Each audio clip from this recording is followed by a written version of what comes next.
ಗ್ರಾಮ ಸ್ವರಾಜ್ ಸಾಮಾಜಿಕ ಸೇವಾ ಸಂಸ್ಥೆ ಸಂದರ್ಶನ ಕಾರ್ಯಕ್ರಮಕ್ಕೆ ಕರ್ನಾಟಕ ರಾಜ್ಯದ ಶಿವಮೊಗ್ಗ ಜಿಲ್ಲೆಯ ಹೊಸನಗರ ತಾಲೂಕಿನ ನಗರ ಹೋಬಳಿಯ ಅಂಡಗದೂದೂರು ಕ್ಷೇತ್ರದಿಂದ ಅಂಡಗದೂದೂರು ಗ್ರಾಮ ಪಂಚಾಯತಿಗೆ ಮೊದಲನೇ ವಾರ್ಡ್ನಿಂದ ಶ್ರೀಮತಿ ಪ್ರಿಯಾ ವೈಪಾಪ್ ಚಂದ್ರು ಇವರಿಗೆ ಸಂದರ್ಶನ ಕಾರ್ಯಕ್ರಮಕ್ಕೆ ಸ್ವಾಗತ ಸರ್.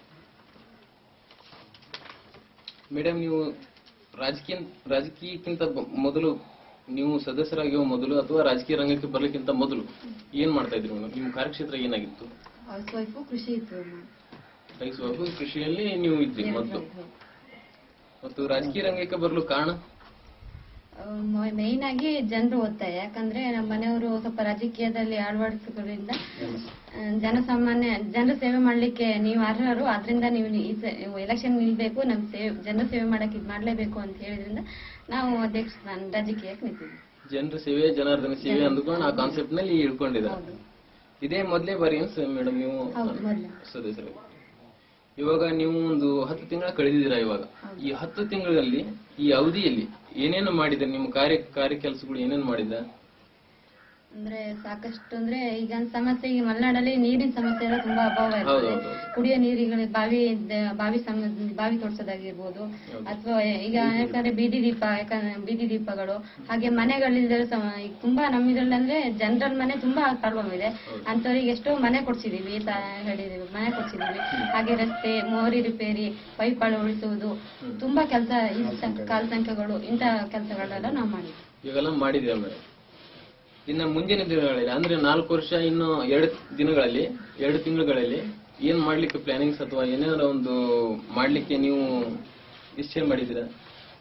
ಈಗ ಇನ್ನು 5 ವರ್ಷದಲ್ಲಿ ಒಂದು ಮಾದರಿ ಪಂಚಾಯತಿಯನ್ನಾಗಿ ಮಾಡ್ಬೇಕು ಅನ್ನೋದು ನಮ್ದು ಗುರಿ. ಶಿವಮೊಗ್ಗ ಜಿಲ್ಲೆಯಲ್ಲಿ ಒಂದು ಮಾದರಿ ಪಂಚಾಯತಿಯನ್ನಾಗಿ ಮಾಡ್ಬೇಕು ಅನ್ನೋದು ನಮ್ ಗುರಿ.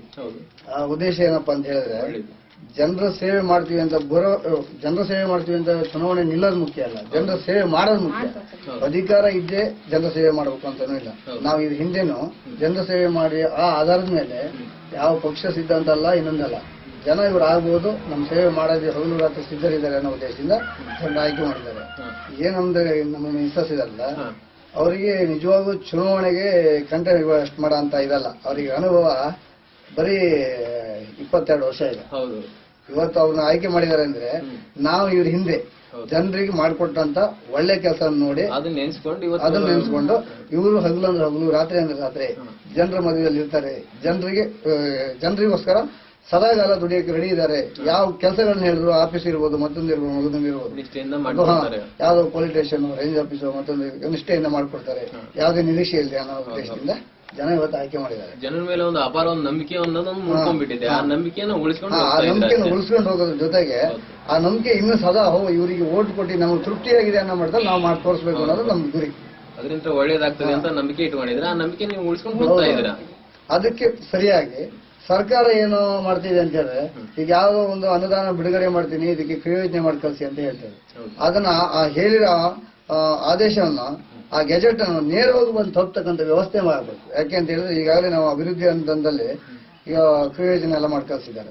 ಅದರಲ್ಲಿ ಬಂದಿರತಕ್ಕಂಥ ದುಡ್ಡು ಇದುವರೆಗೂ ಬಿಡಿ ಕಾಸು ಬಂದಿರೋದೇ KEB ಹೋಗಿದೆ ಅಂತ ಹೇಳ್ತಿದ್ದಾರೆ. KEB ಹೋಗೋದಾದ್ರೆ ಇಲ್ಲಿ ಕ್ರಿಯೋಜನೆ ಮಾಡ್ಲಿಕ್ಕೆ ಯಾಕೆ ಹೇಳ್ತಾರೆ? KEB ಹೋಗುವ ಅಮೌಂಟ್ KEB ಹೋಗ್ಲಿ, ಉಳಿದಿರೋದು ಎಷ್ಟು ಬ್ಯಾಲೆನ್ಸ್ ಅಮೌಂಟ್ ಇರುತ್ತೆ ಅದು ನೇರವಾಗಿ ಪಂಚಾಯತಿ ಬರಬೇಕು. ಫಿಕ್ಸ್ ಮಾಡೋದೇ ಆಗಿಲ್ಲ, ಕ್ರಿಯೋಜನೆ ಮಾಡೋರಿಗೆ ಇಟ್ಕೊಂಡಿರ್ತೀವಿ. KEB ಅಷ್ಟು ನೀರು ಬೆಲೆ ಕಷ್ಟ ಅಂದ್ರೆ ಫಿಕ್ಸ್ ಮಾಡಿಕೊಡ್ತೀವಿ. ಅದಲ್ದೇನೆ ಮತ್ತೆ ನಮ್ಗೆ ಅನ್ನೋದಂದಲ್ಲಿ ಅದು ಕಟ್ಟಾಗುತ್ತೆ, ತುಂಬಾನೇ ಪ್ರಾಬ್ಲಮ್. ಈಗ ಸರ್ಕಾರ ಒಂದು ಗೈಡ್ಲೈನ್ ಕೊಟ್ಟಿರ್ತದೆ, SC ST ಇಷ್ಟು, ಅಂಗವಿಕಲರಿಗೆ ಇಷ್ಟು, ನೀರು ನಿರ್ಮೂಲನೆಗೆ ಇಷ್ಟು, ಎಲ್ಲರಿಗೂ ಆ ಗೈಡ್ಲೈನ್ ಕೊಟ್ಟಿರ್ತದೆ. ಅದ್ರ ಪ್ರಕಾರ ಕೊಟ್ಟು ನಾವು ಕ್ರಿಯೋಜನೆ ಕಳಿಸಿ ಪಾಸ್ ಆಗಿ ಬಂದ್ಮೇಲೆ ಯಾರೋ ಒಬ್ಬನಿಗೆ ಪಾಪಿ ಅನಾಥರಿಗೆ ಅಥವಾ ತೀರ ತುರ್ತಿರುತ್ತೆ ಪರಿಸ್ಥಿತಿ, ಅಂತವ್ರಿಗೆ ನೀವು ಮಾಡ್ಕೊಳ್ರಪ್ಪ, ನಾವು ಸರ್ಕಾರದಿಂದ ಆದೇಶ ಆಗಿದೆ, ನಾವೆಲ್ಲ ಕ್ರಿಯೋಜನೆ ಮಾಡಿ ಕಳಿಸಿದೀವಿ, ನೀವು ಮಾಡ್ಕೊಳ್ಳಿ ಅಂತ ಹೇಳಿ ನಾವು ಅವರಿಗೆ ಆಶ್ವಾಸನೆ ಕೊಟ್ಟಾಗ ಆ ಹಣ ಬಿಡುಗಡೆ ಬರ್ಲಿಲ್ಲ ಅಂದ್ರೆ ಯಾವ ಪಂಚಾಯತಿ ಅಧ್ಯಕ್ಷರಾಗ್ಲಿ, ಯಾವ ಮೆಂಬರ್ ಆಗ್ಲಿ, ಎಲ್ಲಿಂದ ತಮ್ಗೆ ಮಾಡ್ಸಕ್ ಸಾಧ್ಯ? ಸರ್ಕಾರ ನಡೆದಂತೆ ನುಡಿ ಅಂತ ಅಲ್ವಾ? ಏನ್ ನುಡಿದಿರ್ತಾರೋ ಅದ್ರ ರೀತಿ ನಡ್ಕೋಬೇಕು.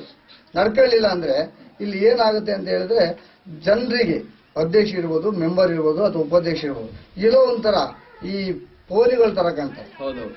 ಯಾಕೆ ಕಾಣ್ತಾರೆ ಅಂತ ಹೇಳಿದ್ರೆ, ಹಿಂದೆ ಏನಾಗಿದೋ ಬಿಟ್ಟಿದೋ ಗೊತ್ತಿಲ್ಲ. ಈಗೆಲ್ಲ ಮಾಹಿತಿ ಹಕ್ಕು, ಕಾನೂನು ಆಯೋಗ, ಅದು ಇದು ಸಂಘಟನೆಗಳು ರಕ್ಷಣಾ ವೇದಿಕೆ ಇಂಥ ಸಂಘಟನೆಗಳೆಲ್ಲ ಬಂದ್ಮೇಲೆ ಯಾವುದೇ ರೀತಿ ಲೋಪದೋಷಗಳು ಮಾಡ್ಲಿಕ್ಕೆ ಆಗಲ್ಲ. ಆದ್ರೆ ಜನರ ತಲೆಯಲ್ಲಿ ಏನಿದೆ ಅಂತ ಹೇಳಿದ್ರೆ ಎಲ್ಲೋ ಪ್ರಯೋಜನೆ ಮಾಡ್ಕಳಿಸಿ 7 ತಿಂಗಳಾಯ್ತು, ಅನುದಾನ ಬಂತು, ಇವ್ರು ಯಾವುದಕ್ಕೋ ಹಳೇದಕ್ಕೋ ಹೊಸದಕ್ಕೋ ಬಿಲ್ ಮಾಡ್ಕೊಂಡು ಸ್ವಾಹ ಮಾಡಿರ್ಬೋದು ಅನ್ನೋ ತಲೆಯಲ್ಲಿ ಜನರ ತಲೆಯಲ್ಲಿ ಇರ್ತದೆ. ಅದನ್ನು ತೆಗೆದುಹಾಕ್ಬೇಕು ಅಂದ್ರೆ ನೇರವಾಗಿ ಏನು ಸರ್ಕಾರ ಆದೇಶ ಮಾಡಿರ್ತದೋ ಆ ಹಣವನ್ನು ನೇರವಾಗಿ ಆ ಟೈಮಿಗೆ ಬಂದು ತಲುಪ್ತಕ್ಕಂಥ ಕೆಲಸಗಳು ಅಂದ್ರೆ ಇವಾಗ ಒಂದು ಕರ್ನಾಟಕದಲ್ಲಿರೋ ಒಂದು ಗ್ರಾಮ ಪಂಚಾಯತಿಗೆ ಏನೇನ್ ಬರ್ತಾ ಇದೆಯಲ್ಲ ಒಂದು ಅನುದಾನ, ಅದ್ರ ಬಗ್ಗೆ ನಿಷ್ಕಲ್ಮಶವಾಗಿ ಹೇಳ್ಬಿಟ್ರಿ. ಇವಾಗ ಏನೇನ್ ಆಗ್ತಿದೆ, ಏನೇನ್ ಆಗ್ತಾ ಇಲ್ಲ ಅನ್ನೋದ್ರ ಬಗ್ಗೆ ಹೇಳ್ಬಿಟ್ರಿ. ಆಯ್ತು ಸರ್, ಇವಾಗ ನಿಮ್ಗೆ ನೀಡ್ತಾ ಇರೋ ಒಂದು ಗೌರವಧನ ಅಂತ ಬರ್ತದಲ್ಲ, ಆ ಗೌರವಧನ ನಿಮ್ಗೆ ತೃಪ್ತಿ ಇದೆ ಅಥವಾ ಅತೃಪ್ತಿ ಇದೆ? ಅತೃಪ್ತಿನೇ ಇದೆ. ಅತೃಪ್ತಿನೇ ಇದೆ ಸರ್. ಅದು ತೃಪ್ತಿ ಇಲ್ಲ.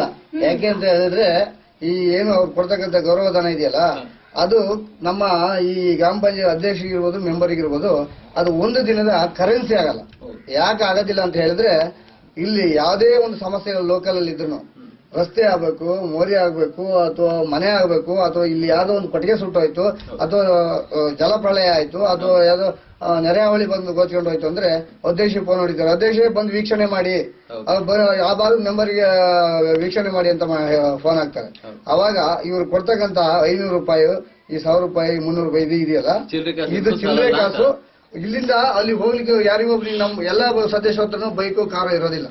ಅವನು ಯಾರೋ ಒಂದು ಬೈಕ್ ಇಟ್ಕೊಂಡು ಹೋಗ್ಬೇಕಂದ್ರೆ ಅವ್ನಿಗೆ 100 ರೂಪಾಯಿ ಪೆಟ್ರೋಲ್ ಹಾಕ್ಸ್ಬೇಕಾಗತ್ತೆ. ಅವ್ರು ಕೊಡ್ತಕ್ಕಂಥದ್ದು ಒಂದು ದಿನದ ಕರೆನ್ಸಿಗೂ ಹೋಗಲ್ಲ. ಅಲ್ಲಿ ಎಲ್ಲಿಗೆ ಆ ಸ್ಪಾಟಿಗೆ ಹೋಗ್ಬೇಕು ಅಂತ ಹೇಳಿದ್ರೆ ಎಲ್ಲೋ ಒಂದ್ ಕಡೆ ನಮ್ ಜಾಬ್ ದುಡ್ಡು ತೆಗೆದು ಅವ್ರಿಗೆ ಕೊಟ್ಟು ಜನ ಸೇವೆ ಮಾಡ್ಬೇಕು. ಆ ವ್ಯವಸ್ಥೆಲಿ ಇದೆ.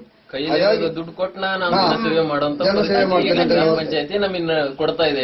ಕೊಡಂತ ಬಹುಮಾನನೇ ಇದಾಗ್ಬಿಟ್ಟಿದೆ. ಕೊಡ್ತಕ್ಕಂಥ ಬಹುಮಾನನೇ ಇದಾಗಿದೆ. ಪಂಚಾಯತಿಯರಿಗೆ ಯಾವುದೇ ರೀತಿ ಈ ಗ್ರಾಮ ಸ್ವರಾಜ್ ಇದು ಏನು ಆಶ್ವಾಸನೆ ಇದೆಯಲ್ಲ, ಸರ್ಕಾರದ ಆದೇಶ, ಆದ್ರೆ ಅದು ಆ ಪಂಚಾಯತಿ ಮೆಂಬರಿಗೆ ಸಿಗ್ತಾ ಇಲ್ಲ. ಯಾಕೆ ಸಿಗ್ತಾ ಇಲ್ಲ? ಅವ್ರಿಗೆ ಸಿಕ್ಕೋದೇನು ಅಂದ್ರೆ ಅವಮಾನದ ಮಾತುಗಳಷ್ಟೇ, ಅವಾಚಕ ಶಬ್ದಗಳು.